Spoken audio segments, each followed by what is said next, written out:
نحمده ونصلي على رسوله الكريم أما بعد فأعوذ بالله من الشيطان الرجيم بسم الله الرحمن الرحيم وإذ يرفع إبراهيم القواعد من البيت وإسماعيل ربنا تقبل منا إنك أنت السميع العليم۔ حضرات سامعین کرام، روئے زمین پر سب سے پہلی عبادت گاہ، سب سے پہلا اللہ کا گھر کہ جو خاص اللہ تعالیٰ کی عبادت کے لیے تعمیر کیا گیا، اللہ کے حکم سے تعمیر کیا گیا، وہ خانہ کعبہ ہے۔ اللہ رب العزت نے اس کو یہ شرف عطا فرمایا ہے، یعنی خانہ کعبہ کو، کہ یہ روئے زمین پر اللہ تعالیٰ کا سب سے پہلا گھر ہے، اور اللہ تعالیٰ کا ایسا مقبول گھر ہے کہ جس میں ایک نماز پڑھنا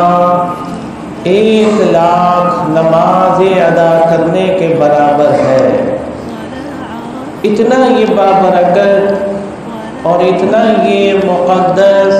اور عظیم اللہ تعالیٰ کا گھر ہے کہ جسے خانہ کعبہ کہا جاتا ہے۔ تو قرآن کریم نے سورہ بقرہ کے اندر پہلے پارے میں ذکر کیا کہ وَإِذْ يَرْفَعُ إِبْرَاهِيمُ الْقَوَاعِدَ مِنَ الْبَيْتِ وَإِسْمَاعِيلُ، کہ جب بنیادیں اٹھا رہے تھے خانہ کعبہ کی حضرت ابراہیم علیہ السلام اور حضرت اسماعیل علیہ السلام، تو دعا کر رہے تھے کہ ربنا تقبل منا، کہ اے ہمارے پروردگار، یہ تعمیر خانہ کعبہ کی یہ جو بنیادیں ہم اٹھا رہے ہیں، اسے بلند کر رہے ہیں، اس کی تعمیر کر رہے ہیں، تو قبول فرما، بے شک تو سننے والا ہے اور جاننے والا ہے۔ تو قرآن نے جو لفظ استعمال کیا، قواعد کا استعمال کیا، کوئی نئی تعمیر نہیں کر رہے تھے، از سر نو کوئی تعمیر نہیں چل رہی تھی۔ تفسیر میں آتا ہے کہ انہی بنیادوں کے اوپر کہ جو حضرت آدم علیہ السلام کے زمانے سے خانہ کعبہ کی تعمیر تھی اور بنیادیں تھیں، انہی بنیادوں کے اوپر وہ خانہ کعبہ کی تعمیر کر رہے تھے اور اس کو بنیادوں کو بلند کر رہے تھے۔ اور روایت میں آتا ہے کہ وحی کے ذریعے اللہ تعالیٰ نے حضرت ابراہیم علیہ السلام کو بتا دیا تھا کہ یہ خانہ کعبہ کی بنیادیں ہیں، چنانچہ انہی بنیادوں کے اوپر وہ خانہ کعبہ کی دیواروں کو بلند کر رہے تھے، اور آپ بذات خود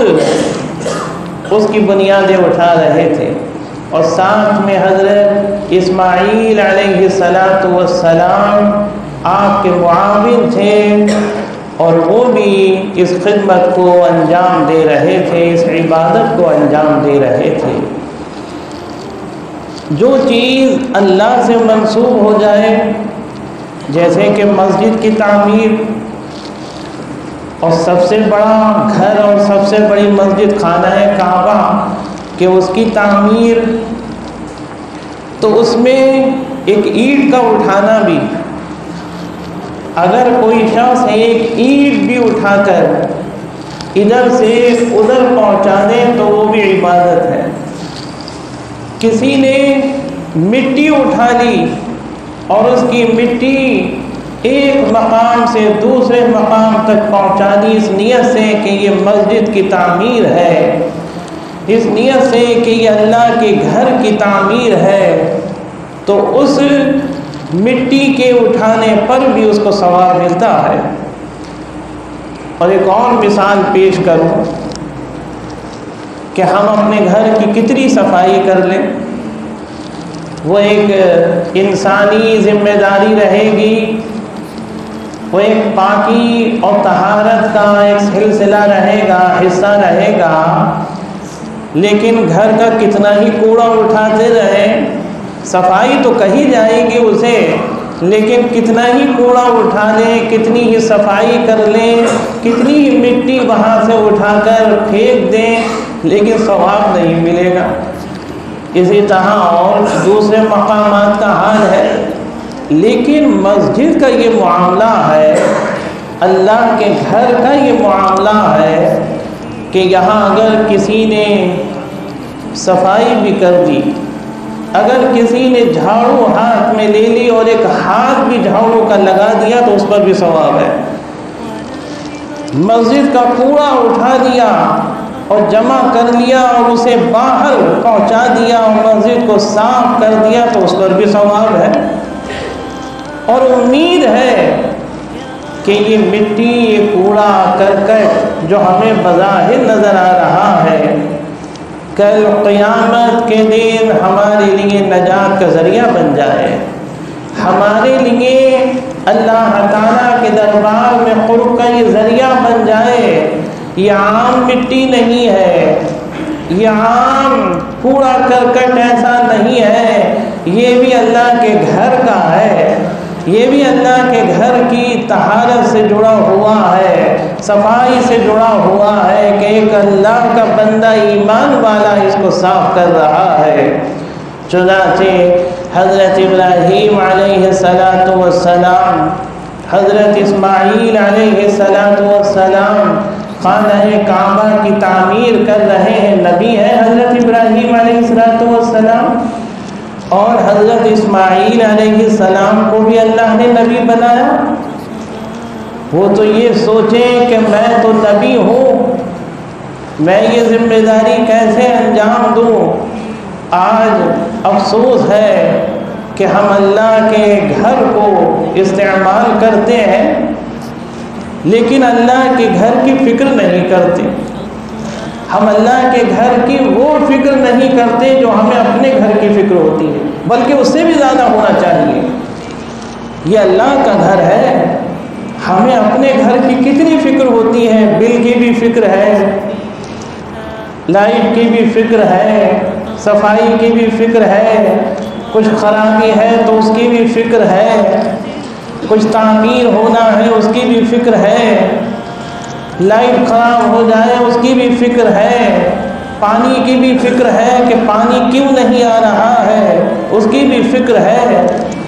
الغرض ذرا سی بھی اگر کمی ہے اور پریشانی ہے تو فکر لاحق رہتی ہے، جب تک کہ وہ صحیح نہیں ہو جائے، وہ ذمہ داری ادا نہیں ہو جائے تو سکون نہیں ملتا ہے۔ یہ تو ہمارے اپنے گھر کا حال ہے، اور بھائی اللہ کا گھر تو سب سے بڑا گھر ہے۔ یہ گھر نہ ہوتے تو ہمارے بھی گھر نہیں ہوتے، اگر اللہ کا گھر نہ ہوتا، یہ خانہ کعبہ روئے زمین پر نہیں ہوتا، اور اللہ نے اپنی عبادت کے لیے ہمیں دنیا میں پیدا نہیں کیا ہوتا تو کچھ بھی نہیں ہوتا۔ یہ تو سب یوں ہے کہ اللہ نے اپنی بندگی کے لیے ہمیں دنیا میں بھیجا ہے، اور خانہ کعبہ ہمیں ملا ہے، اللہ کا گھر ہمیں ملا ہے، اس لیے ہمارے بھی گھر ہیں، اس لیے ہمارے اوپر بھی سایہ ہے، ہمارے سروں کے اوپر بھی چھتیں ہیں، مکانات ہیں، ان میں ہم رہتے ہیں، یہ نہیں ہوتے۔ یہ تو اللہ تعالیٰ کا کرم ہے کہ اس نے ہمیں اپنی عبادت کے لیے پیدا کر دیا، بندگی کے لیے، اور ہم کیا کرتے ہیں کہ اللہ کے گھر کی بھی فکر نہیں ہے،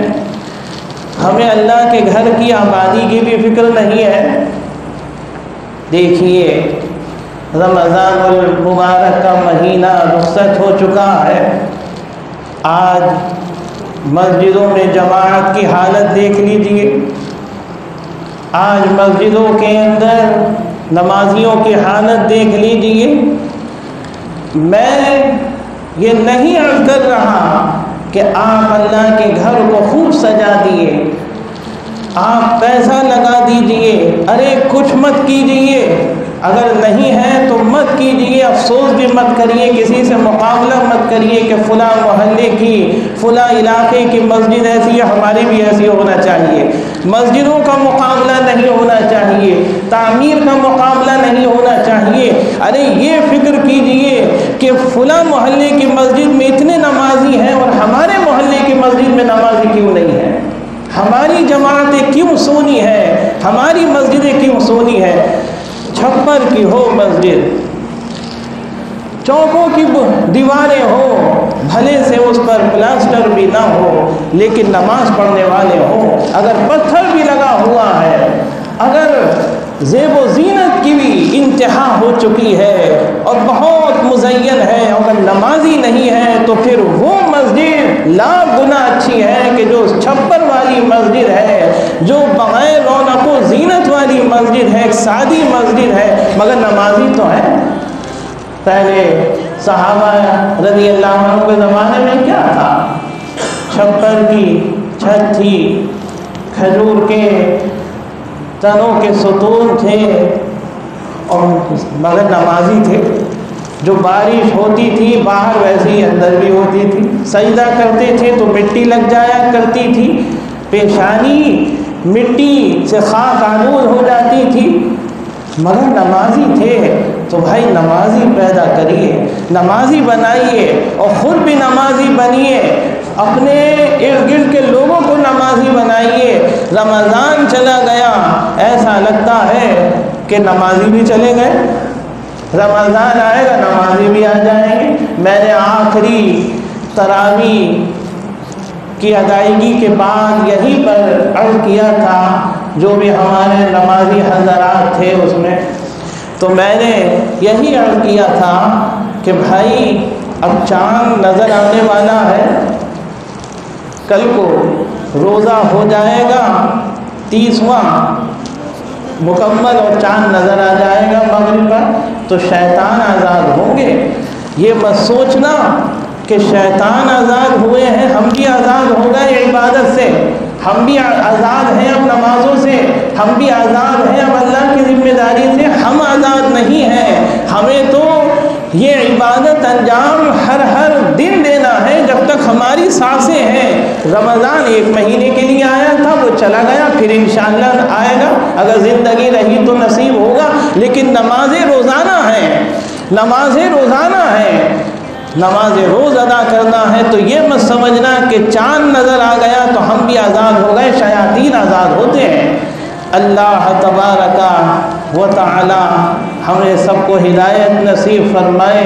باتیں بہت سی عرض کرنا ہوتی ہے،